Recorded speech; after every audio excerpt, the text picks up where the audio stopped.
کتاب الصید، او جنگل میں چلتے ہیں شکار کرتے ہیں۔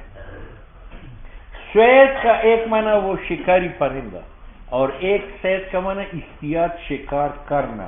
مصنف کہتے ہیں الصید الاصطیاد بھی ہے اور وہ یطلق، اور صید کا اطلاق ہوتا ہے علامہ اس جانور پر یصاد جو شکار کیا جاتا ہے۔ پہلا معنی جو اصطیاد ہے یہ فعل مباح ہے، لیکن بغیر المحرم، بشرطے کہ انسان احرام میں نہ ہو، اور فی غیر الحرم، حرم میں نہ ہو۔ اللہ نے فرمایا وَإِذَا حَلَلْتُمْ فَاصْطَادُوا، جب تم احرام حرم سے نکلتے ہو تو شکار کر۔ فَاصْطَادُوا امر ہے، اور امر کا ادنی درجہ اباحت ہے۔ وَلِقَوْلِهِ عَزَّ وَجَلَّ وَحُرِّمَ عَلَيْكُمْ صَيْدُ الْبَرِّ ما دمتم حرم، اس لیے غیر محرم کی قید لگائی۔ وقول علیہ السلام لعدی بن ابی حاتم رضی اللہ تعالیٰ عنہ اذا ارسلت کلبک المعلم، جب آپ شکار کی پیچھے چھوڑتے ہیں وہ کتا جس کو اپنی شکار سکھایا ہو، وذکرت اسم اللہ علیہ، اور کتا چھوڑتے وقت بسم اللہ اللہ اکبر پڑھتے ہیں، اگر وہ شکار بارے فکل، وہ کھاؤ، وَإِنْ أَكَلَ مِنْهُ، اگر کتا خود اس سے کھائے فلا تاکل، ان کو نہ کھاؤ، لِأَنَّهُ کتے نے انما امسکہ اس کو روکا ہے دوسری اپنی لیے۔ وَإِنْ شَارَكَ كَلْبَكَ، اگر تیری کتے کے ساتھ شریک ہو جائے کلب آخر آوارہ کتا اور دونوں مل کر مارے فلا تاکل فإنك انما سميت على كلبك، آپ نے اپنے کتے پر چھوڑتے وقت بسم اللہ پڑھی ہے، ولم تصم على كلب غيرك، دوسرے کتے پر آپ نے بسم اللہ نہیں پڑھی۔ قرآنی آیات اور اس حدیث سے معلوم ہوا کہ شکار کرنا او على اباحته انعقد الاجماع، ٹھیک ہے۔ وَلِأَنَّ، دوسری بات یہ ہے کہ ایک آدمی کے پاس روٹی نہیں ہے، اگر شکار بھی نہ کرے وہ بھوکا مر جائے گا، اس لیے شکار مباح ہے، تیر لے لے، پرندوں کو مارے، بھون کر کے کھائے۔ وَلِأَنَّهُ نوع اکتساب، یہ ایک گنا کمائی ہے، وَانتفاع، اور نفع اٹھانا ہے، بما ان جانوروں سے جو مخلوق نفع کے لیے، اور وفیہ استبقاء المکلف، اور اس میں مکلف کی زندگی ہے، وہ کھائے گا تو زندہ رہے گا، وتمکنی من اقامت التکلیف، اور وہ قادر ہوتا ہے احکام پر عمل کرنے میں، پیٹ میں کچھ ہوگا تو وہ کچھ عبادت کرے گا۔ فکان مباحا بمنزلۃ الاحتساب، جس طرح جنگل کا لکڑ کاٹنا مباح ہے تو جنگل کا شکار کرنا بھی مباح ہے۔ ثم جملۃ تمام وہ مسائل یحویہ الکتاب جس پر مشتمل ہے کتاب الصید، فصلانی، دو فصل ہے، ایک صید بالجوارح میں کہ آپ شکار کرے کتوں کے ذریعہ، اور دوسرا اصطیاد بالرمی، تیر کے ذریعہ۔ فصل فی الجوارح، فصل امر سے آپ کتے کو شکار کرنا سکھاتے ہو اور وہ شکار پکڑتا ہے تو یہ جائز ہے۔ چیتے کو شکار پکڑنا سکھاتے ہو، شکار پکڑتا ہے۔ بندر کو شکار کرنا سکھاتے ہو، وہ شکار پکڑتا ہے تو یہ جائز ہے۔ وَيَجُوزُ الْاصْطِيَادُ، جائز ہے شکار کرنا کتے کے ذریعہ، لیکن شرط ہے المعلم کہ اس کو تعلیم دی گئی ہو، والفہد، اور چیتا کے ذریعہ، والبازی، اور باز کے ذریعہ، وسائر الجوارح، اور تمام درندوں کے ذریعہ جو جرح کرنے والی، المعلمہ، ان کو سکھایا گیا ہو شکار۔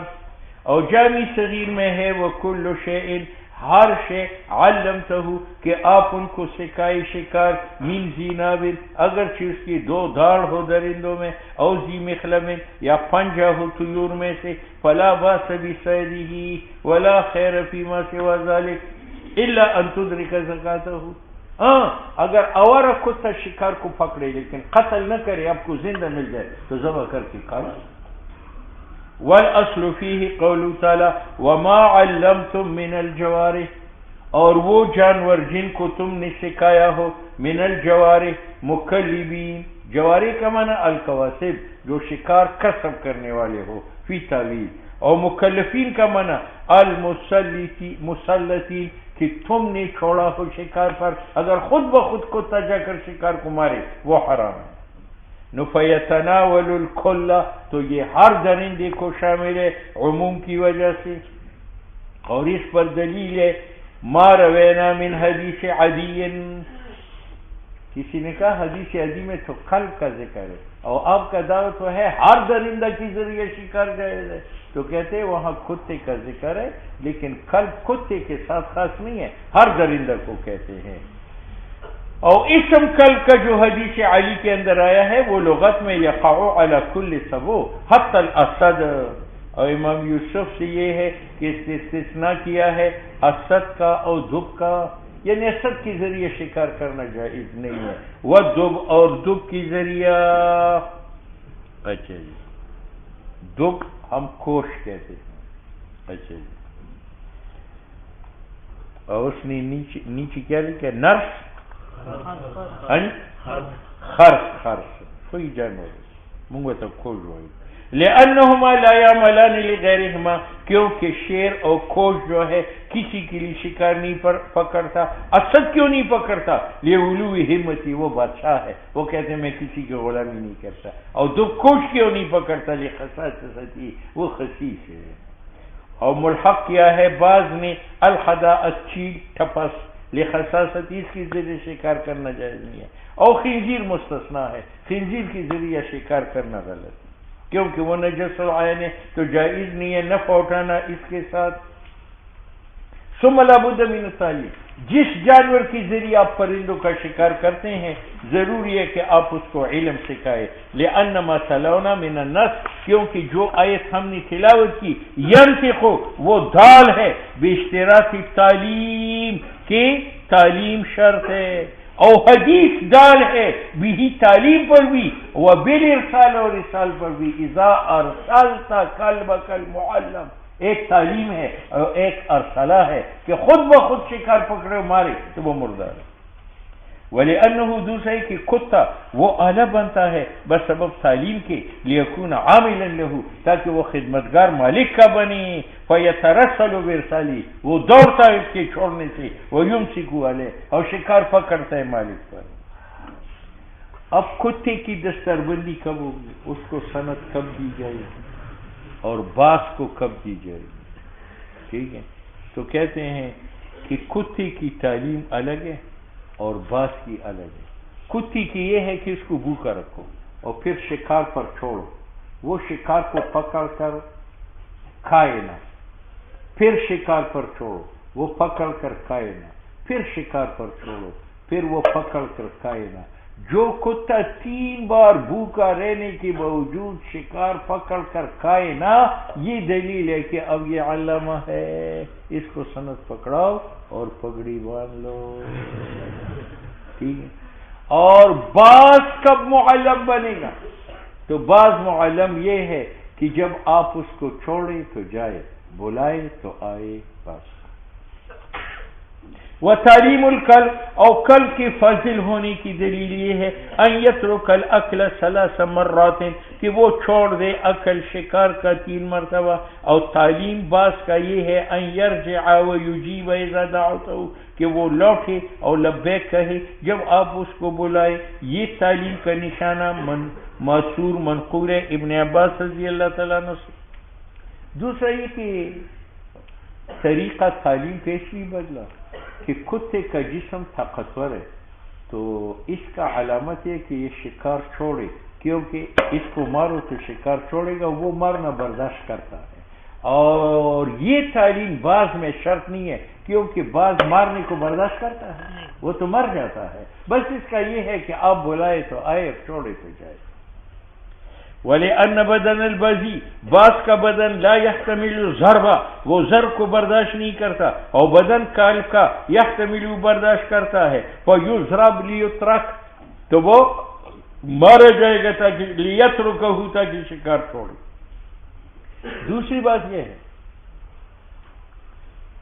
کہ عالم کس سے کہتے ہیں؟ جو اپنے خواہشات و مرغوبات کو چھوڑیں۔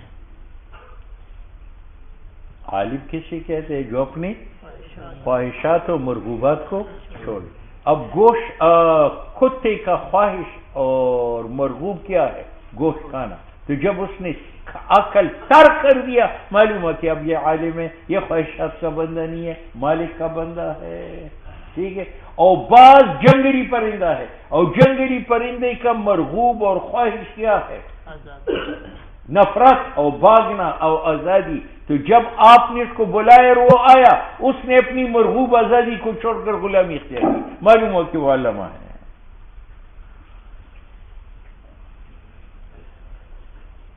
وَلِأَنَّ آیت تعلیم, عالم ہونے کی علامت ترک ما ہوا مالوف ہو, ترک اس چیز کا ہے جو اس کا محبوب ہو عادتاً, اور بات وہ وحشی ہے, متنفر ہے. فکان الاجابت, تو بات مالک کو جو لبیک کہے آیت تعلیم ہی یہ علامت ہے اس کے عالم ہونے کا. ارچ قلب ہے فہو الوف, یہ تو پہلے سے محبت کرنے والا ہے. یا تعد الانتہاب, ہاں یہ شوق رکھتے ہے لوٹ کا سوٹ کا گوشت کھانے کا, تو علامت اس کی تعلیم کی ترک و مالوفی ہی کہ وہ ترک کرے اپنے محبوب کو جو کہ عقل ہے, والاختلاف اور گوشت پر غلبہ ہے. اب یہ 3 مرتبہ گوشت کھانا چھوڑے گا تب علامہ ہوگا. کیوں؟ وجہ یہ کہ اگر ایک بار چھوڑے تو اس میں یہ احتمال ہے کہ شاید یہ رجا ہوا ہے, پیٹ بھرا تھا, بھوک نہیں تھی, اس وجہ سے چھوڑا. جب ایک بار چھوڑے, 2 بار چھوڑے, 3 بار چھوڑے, معلوم ہوا کہ یہ سیر ہونے کی وجہ سے نہیں چھوڑتا. کس وجہ سے چھوڑا؟ عالم ہونے کی وجہ سے.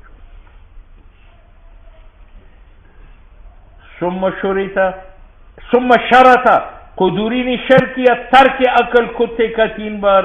یہ صاحبین کے نزدیک اور باباجی رحم اللہ سے یہ روایت ہے. لأن فیما, وہ 1-2 بار, دونہ جو 3 سے کم ہے, مزید احتمال ہے. وہ احتمال یہ کہ لعلہ ترک مرتن و مرتين شبعا, وہ سیر ہونے کی وجہ سے جب 3 بار چھوڑے, یہ دلالت کرتا ہے انہ صار کہ یہ ترک عقل بن چکا ہے عادتا لہو. تو کہتے یہ 3 کیوں شرط کیا؟ تو کہتے بزرگ جب امتحان لیتا ہے تو 3 بار لیتا ہے. وَهَذَا لِأَنَّ الثَّلَاث مدت, ایک وقت ہے, ضربت للاختبار, جو مقرر کیا گیا ہے امتحان کے لیے, وَإِبْلَاءِ الْعَذَارِ, اور آزمان عذروں کے لیے, کما فی مدت الخیار, کما فی, یہ میری خرطن ہے, کھوتی ہے. پیر وگاڑا نے مجھ سے خریدی, وہ کہتے میں ٹیسٹنگ کروں گا تو اگر پسند آئے تو لے لوں گا ورنہ واپس کروں گا. وہ ٹیسٹنگ کتنے دنوں کی لیے؟ 3 راتوں کے لیے. ٹھیک ہے.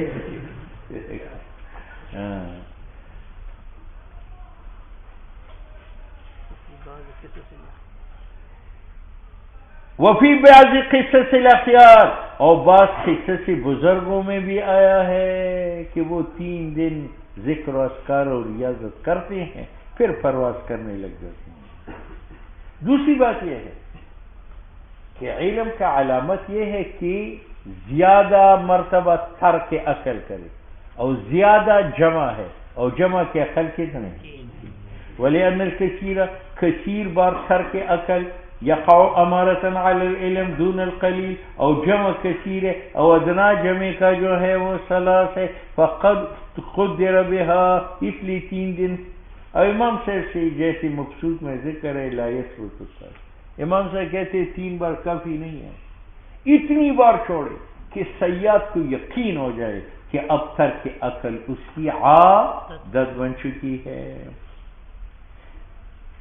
اور امام صاحب کے نزدیک جیسی مذکور ہے اصل میں وہ یہ ہے کہ تعلیم ثابت نہیں ہے ما لم یغلب علی الظن, جب تک غالب گمان نہ آئے سائد کا انہ معلم ولا یقدر بالثلاث, کیونکہ مقادیر 3-4 دن لا تعرف اجتہادا, وہ نص سے معلوم نہیں ہے, اجتہاد سے معلوم نہیں ہے, بل نصا و سماعا, اولا سما ہے نہیں, فیفوض, تو یہ تعلیم سے پرد ہے الى رأی المبتلا بھی, رائے اس سیاد کو جو مبتلا ہے اس کے ساتھ, جیسے امام صاحب کا اصل ہے پی جن سے ہاں. وعلی الروایت الاولی, وعلی روایت اولا کی 3 بار چھوڑے. اب ایک بار چھوڑا وہ شکار تو مردار ہے, دوسری بار چھوڑا وہ مردار ہے, تیسری بار چھوڑا تو یہ تیسرا شکار حلال ہے یا حرام ہے؟ امام صاحب کہتے ہیں یہ حلال ہے. صاحبین کہتے ہیں یہ حرام ہے، چوتھا چھوڑے گا وہ حلال ہوگا. یہ معنی ہے روایتی اولا پر. امام صاحب کے نزدیک حلال ہے وہ شکار استاد ثالثاً جو تیسری بار اس نے پکڑا ہے، اور صاحبین کے نزدیک تیسرا شکار حلال نہیں ہے. کیوں؟ لأنہ کتا معلم بنا بعد تمام الثلاث. ٹھیک ہے یا نہیں ہے؟ وقبل تعلیم غیر معلم، اور قبل تعلیم وہ معلم نہیں ہے، تو یہ ثالث شکار صید ہے کلب جاہل کا. وصارت کا تصرف المباشر فی سکوت کیا مطلب؟ یہ میرا غلام ہے، میں نے اس کو اذن فی تجارت نہیں کیا، لیکن ایک دن میں بازار سے جا رہا تھا اور یہ خرید فروخت کر رہا تھا اور میں نے خاموشی اختیار کی، تو یہ خاموشی اذن فی تجارت ہے. لیکن اس تجارت میں جو میں نے دیکھا ہے یہ اس کے بعد، تو امام صاحب کہتے ہیں اسی تجارت میں اجازت ہے، اور صاحبین کہتے ہیں نہیں وہ غلط ہے، اس کے بعد جو تجارت کرے گا اس میں اجازت ثابت ہوگی. اب سمجھ میں آ گیا؟